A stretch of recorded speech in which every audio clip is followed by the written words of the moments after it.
At 3:42 in the afternoon of April the 30th, 1971, Premier Robert Bourassa stood before the National Assembly of Quebec and announced the largest construction project in Canadian history.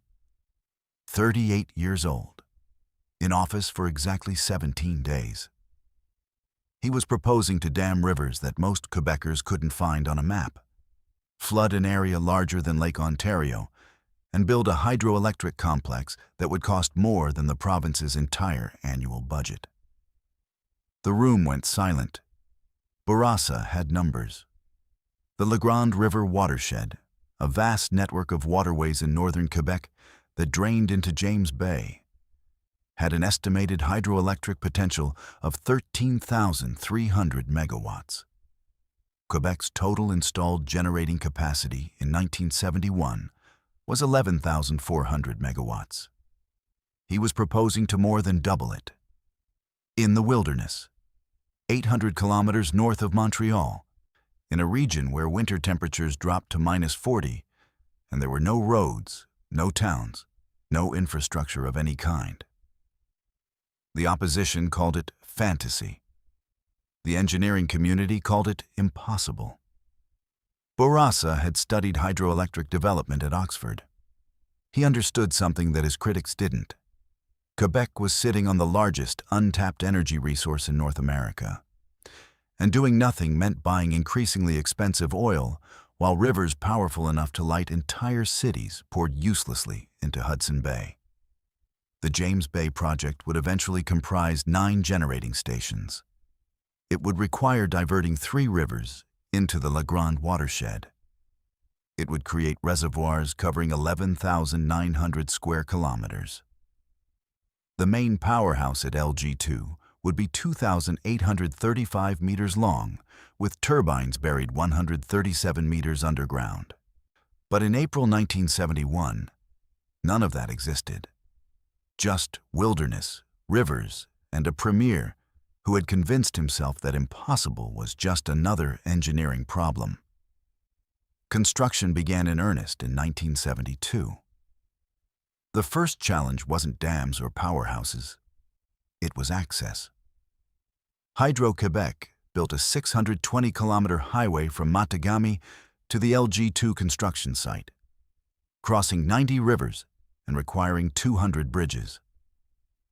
By summer 1973, convoys of trucks began hauling equipment north to construction camps that would house 18,000 workers at the project's peak. The workers came from across Canada and abroad. Heavy equipment operators from Alberta, concrete specialists from Germany, Cree hunters from coastal communities who knew the terrain. In January 1974, temperatures at LG2 dropped to -51 degrees Celsius. Concrete won't cure below freezing. Steelwork continued anyway. Workers wore layered clothing so thick they could barely move. Welding equipment required 30 minutes of preheating before use. 2 workers died that winter from exposure when their helicopter made an emergency landing 40 kilometers from camp. They survived the landing. They didn't survive the night. The project continued. The centerpiece was LG2, later named the Robert Bourassa Generating Station. The dam itself contains 139 million cubic meters of rock, clay, and sand, compacted into a barrier 2,835 meters long and 168 meters high, enough material to build a wall 1 meter wide and 2 meters high from Montreal to Vancouver. But the real engineering challenge was the underground powerhouse. LG2's powerhouse is buried 137 meters underground, carved directly from bedrock.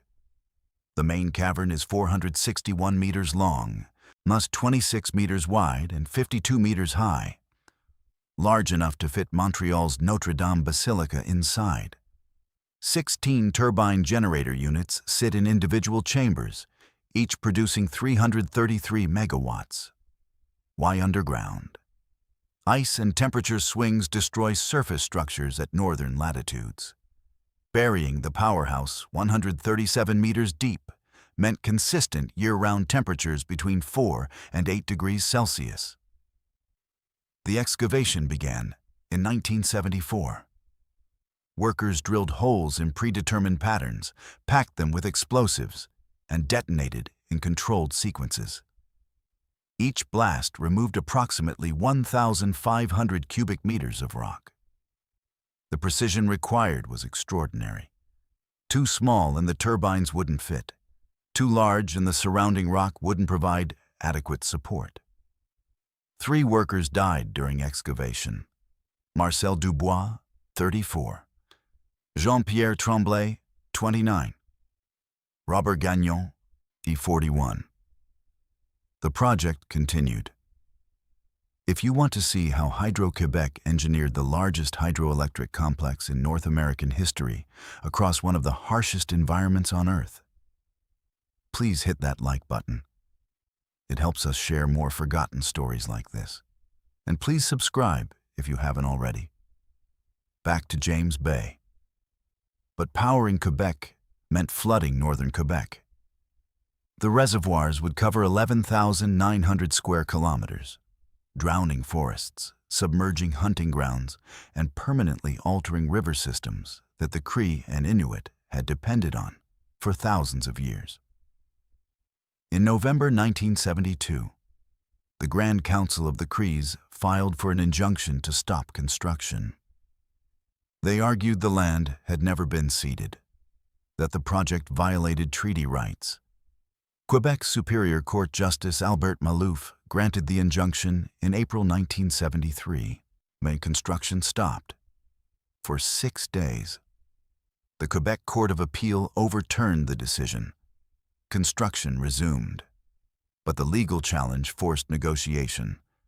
The result was the James Bay and Northern Quebec Agreement, signed in November 1975, Canada's first modern comprehensive land claim settlement. The Cree and Inuit received $225 million in compensation, exclusive hunting rights over 170,000 square kilometers, and guaranteed environmental monitoring participation. It wasn't what they wanted, but it was the best deal available. The flooding began in 1978. Forests disappeared beneath expanding lakes. Caribou migration routes were disrupted. Mercury levels in fish spiked, a side effect of flooding organic material. The environmental cost was real. So was the power generation. By 1985, 8 generating stations were operational: LG Divvy, an LG3, and LG4 on the Grande River, East Main 1 on the East Main, Brissy, Laforge 1, and Laforge 2 on the Laforge, Opanaka on the Opanaka River. Combined capacity, 15,244 megawatts. Quebec's electricity rates became the lowest in North America. Industries requiring massive power, aluminum smelters, data centers, moved to Quebec. The province became a net exporter, selling electricity to Ontario, New Brunswick, Vermont, Massachusetts, and New York. The final station, LG1, came online in 1996. Total cost, $13.7 billion. Total construction fatalities, 43.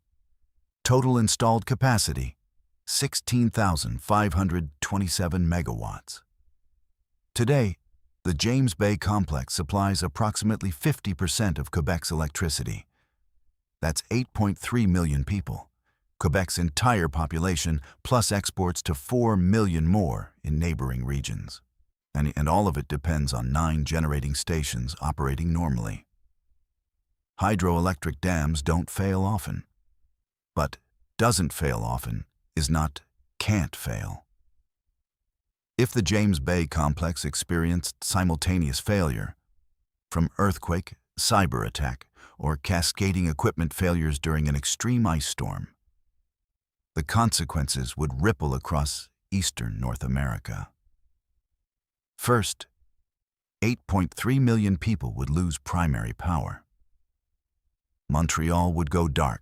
Hospitals would switch to emergency generators carrying enough fuel for 48 to 72 hours. After that, Patients on life support would need evacuation. Second, the loss of 16,500 megawatts would create massive grid imbalance. Grid operators would have approximately 15 seconds to shed load, deliberately blacking out sections to prevent total system collapse. If that failed, cascading blackouts would spread through New York, Vermont, Massachusetts, and southern Ontario. Third, aluminum smelters would be forced into emergency shutdown. Interrupting the smelting process causes molten metal to solidify in the cells, destroying equipment worth hundreds of millions of dollars. A single smelter shutdown takes 6 months and $50 million to restart. Fourth, Quebec's strategic reserve would be exhausted within hours. The province maintains emergency capacity, but not 16,500 megawatts worth. The 1998 ice storm that struck Quebec knocked out transmission lines and left 4 million people without power for up to 6 weeks. That storm didn't damage any major generating stations. The James Bay Complex continued operating, eventually providing the power that restored the grid. If James Bay itself went down, or there would be no reserve capacity to restore anything. Robert Bourassa died in 1996, the same year LG1 came online. He was 63, colon cancer.